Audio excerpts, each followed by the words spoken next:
Hello everyone, welcome to ripple academy. আজকে আমরা exponent এবং এই এক্সপোনেন্টের কিছু প্রপার্টি সম্পর্কে জানার চেষ্টা করব। সো এক্সপোনেন্ট জিনিসটা কি? অনেক সময় আমরা একই ধরনের সংখ্যা বারবার মাল্টিপ্লাই করতে চাই বা করা লাগে। ফর এক্সাম্পল, আমাদের বলা হতে পারে 5টা 10 গুণ করো। তো 5 ইন্টু 5 ইন্টু 5 ইন্টু 5 এরকম বারবার লেখাটা অনেক বেশি টিডিয়াস হয়ে যায়, তাই না? আমরা কতবার লিখলাম? 4 এবং 4 8 9 এবং 10। এই যে 10 বার লিখলাম, এখানে লিখতে গিয়ে আমাদের কিছু ধরনের প্রবলেমের আমরা সম্মুখীন হয়েছি। নাম্বার 1, এখানে প্রচুর পরিমাণ জায়গা লাগছে। নাম্বার 2, এইরকম ক্যালকুলেশনে অনেক বেশি টাইম এবং জটিলতা রয়েছে। তাই এই সমস্যার সমাধানের জন্য আমাদের ম্যাথমেটিশিয়ানগণ একটা পদ্ধতি আবিষ্কার করছে, সেটা হচ্ছে এক্সপোনেন্ট। এবং তারা বলতেছে যে সংখ্যাটা বারবার রিপিট হচ্ছে, কতবার রিপিট হচ্ছে সে প্রথমে আমরা সেটা কাউন্ট করব। সো এই 5, এই সংখ্যাটা 10 বার রিপিট হচ্ছে। এবং কোন সংখ্যাটা রিপিট হচ্ছে? 5 রিপিট হচ্ছে। তাহলে 5কে আমরা পাওয়ার রাইজ আপ করলাম 10 দিয়ে। এই যে আমরা 10 রাইজ আপ করলাম, এটাকে আমরা বলতেছি এক্সপোনেন্ট, এবং আমরা এই 5কে বলতেছি বেস। তাহলে সেম জিনিসটাকে খুব সহজে এতটুকুর মাধ্যমে আমরা লিখতে পারি 5^10। তো সেম জিনিসটাকেই আমরা এভাবে প্রকাশ করতে পারি।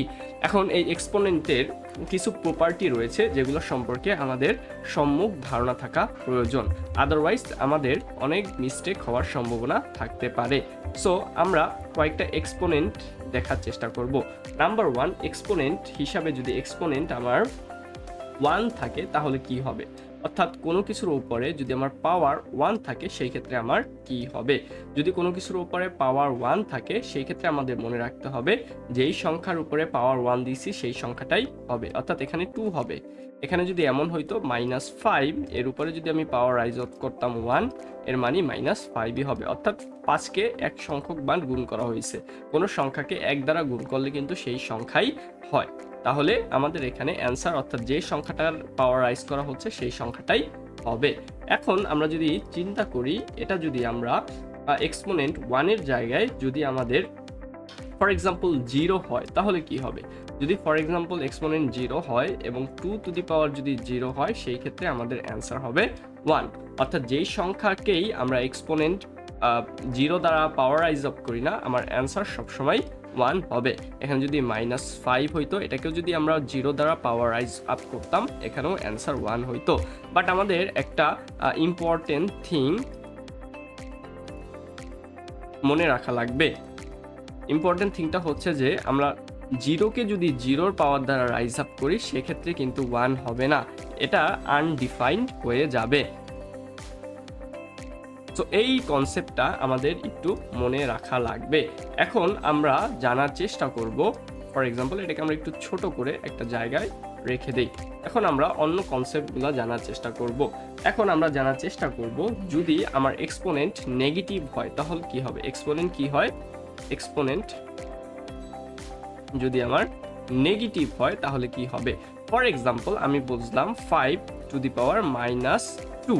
এই ক্ষেত্রে আমরা কিভাবে সলভ করব? এই ক্ষেত্রে সলভ করার ক্ষেত্রে আমরা প্রথমে যে কাজটা করব, আমার যে সংখ্যাটা রয়েছে বেসটা, সেটা রেসিপ্রোকাল করব। রেসিপ্রোকাল মানে কি? 1/, সেই সংখ্যা, অর্থাৎ 1/5, তাই না? 1/5। এবং এই যে নেগেটিভ আমার যে রেসিপ্রোকাল আছে সেটাকে আমি নেগেটিভ যে আমার এক্সপোনেন্ট আছে সেটাকে আমি পজিটিভ করে দিব। তাহলে হবে 1/25। তাহলে এভাবে খুব সহজেই যদি আমাদের এক্সপোনেন্ট নেগেটিভ থাকে তারও আমরা সমাধান করে ফেলতে পারবো। তাহলে আমরা যদি একটু রিক্যাপ করি, কোনো সংখ্যার এক্সপোনেন্ট হিসাবে যদি 1 থাকে তাহলে সেই সংখ্যাটা ওই সংখ্যাটাই হবে। অর্থাৎ 2কে যদি আমি 1 দ্বারা রাইজ আপ করি 2ই হবে। আমরা যদি -5কে 1 দ্বারা রাইজ আপ করি -5ই হবে। পাওয়ার যদি আমার এক্সপোনেন্ট হিসাবে 0 থাকে তাহলে হচ্ছে আমার সবসময় আমরা 1 অ্যান্সার হিসেবে পারবো। বা 0কে যদি আমরা 0 দ্বারা পাওয়ার রাইজ আপ করি সেটা আমার আনডিফাইন্ড হয়ে যায়। এখন আমরা আরও জিনিস একটা দেখলাম, সেটা হচ্ছে আমাদের এক্সপোনেন্টটা যদি নেগেটিভ হয় সেই ক্ষেত্রে আমাদের রেসিপ্রোকাল করার মাধ্যমে আমরা খুব সহজেই অ্যান্সার খুঁজে বের করতে পারবো। চলো এবার আমরা একটু দেখে যাই। আমরা তো দেখলাম এক্সপোনেন্ট চেঞ্জ হলে কি কি ধরনের চেঞ্জেস হয়, তাই না? এক্সপোনেন্ট চেঞ্জেস, যেমন 1 এক্সপোনেন্ট হলে কি কি হয় দেখলাম আমরা, -1 হইলে কি কি হতে পারে সেটা একলা দেখলাম, বা মাইনাস রিলেটেড গুলো দেখলাম, 0 হইলে কি হতে পারে দেখলাম।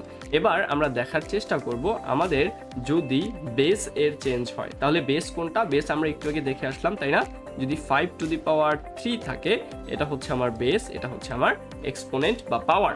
সো বেজের যদি চেঞ্জেস হয়, বিভিন্ন ধরনের বেজের ক্ষেত্রে অ্যান্সারগুলো কি হবে সেগুলো আমরা দেখার চেষ্টা করব।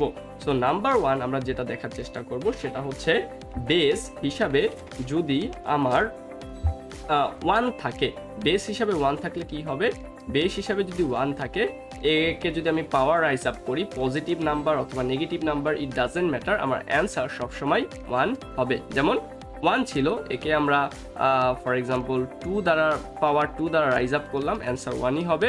অথবা 1 ছিল -2 দ্বারা রাইজ আপ করলাম, এটাও অ্যান্সার 1ই হবে। এমনও হইতে পারে 1 - 3, এক্ষেত্রে আমরা কত হবে, এক্ষেত্রে 1ই হওয়ার কথা, আমরা একটু তাও চেক করে দেখছি। So 1 to the power -3, yes definitely answer 1ই হবে। সো আবার 1 এর উপরে যদি আমি পাওয়ার 0 দেই সেক্ষেত্রে কত হবে দেখো, 1 এর উপরে যদি আমার পাওয়ার 0 দেই অ্যান্সার 1ই হবে, ইট ডাজেন্ট ম্যাটার। অর্থাৎ 1 কে যদি আমার বেস হিসাবে 1 থাকে, আমি পাওয়ার যাই দেই না কেন, 1 দেই, পজিটিভ দেই, নেগেটিভ দেই, 0 দেই, আমার অ্যান্সার সবসময় 1ই থাকবে। এবার আমরা দেখার চেষ্টা করব আমাদের যদি -1 বেস হিসাবে থাকে তাহলে কি ধরনের চেঞ্জেস হতে পারে। সো -1 যদি থাকে, এটাকে যদি আমরা কোনো ইভেন নাম্বার দিয়ে, কি ইভেন নাম্বার ডাজেন্ট ম্যাটার, এটা আমার পজিটিভ অথবা নেগেটিভ, যদি আমি কোনো ইভেন নাম্বার দিয়ে পাওয়ার রাইজ আপ করি, এটার অ্যান্সার সবসময় পজিটিভ হবে। ফর এক্সাম্পল -1 কে আমি যদি 2 দিয়ে পাওয়ার রাইজ আপ করি, আমার অ্যান্সার কিন্তু 1 হবে, পজিটিভ 1 হবে। অথবা -1 কে যদি আমি নেগেটিভ 4 দ্বারা পাওয়ার রাইজ আপ করি, সেক্ষেত্রেও আমার অ্যান্সার কিন্তু 1ই হবে। -1 to the power -4, yes answer হবে কত, 1ই হবে, পজিটিভ 1 হবে। সো আমরা দেখলাম ফেললাম যদি আমার ইভেন নাম্বার দিয়ে আমি পাওয়ার রাইজ আপ করি, ডাজেন্ট ম্যাটার নাম্বারটা আমার পজিটিভ বা নেগেটিভ, আমার অ্যান্সার কিন্তু পজিটিভ 1 হবে। বাট আমরা যদি নেগেটিভ কোনো নাম্বারকে যদি আমি ইভেন নাম্বার দিয়ে পাওয়ার রাইজ আপ করি, ফর এক্সাম্পল এখানে আমি -3 করলাম এবং এখানে আমি পজিটিভ নাম্বার 3 দিয়ে, মানে অড নাম্বার দিয়ে আমি পাওয়ার রাইজ আপ করলাম, সেই ক্ষেত্রে কিন্তু আমার অ্যান্সার নেগেটিভ আসতেছে। তো এই প্রপার্টিটা একটু ইম্পর্টেন্ট, এটা আমাদের একটু ভালোভাবে মনে রাখা লাগবে। অর্থাৎ -1 কে যদি আমরা ইভেন নাম্বার দ্বারা পাওয়ার রাইজ আপ করি, সেক্ষেত্রে আমার সবসময় পজিটিভ 1 আসবে, এবং অড নাম্বার দিয়ে পাওয়ার রাইজ আপ করলে আমার সবসময় নেগেটিভ আসবে।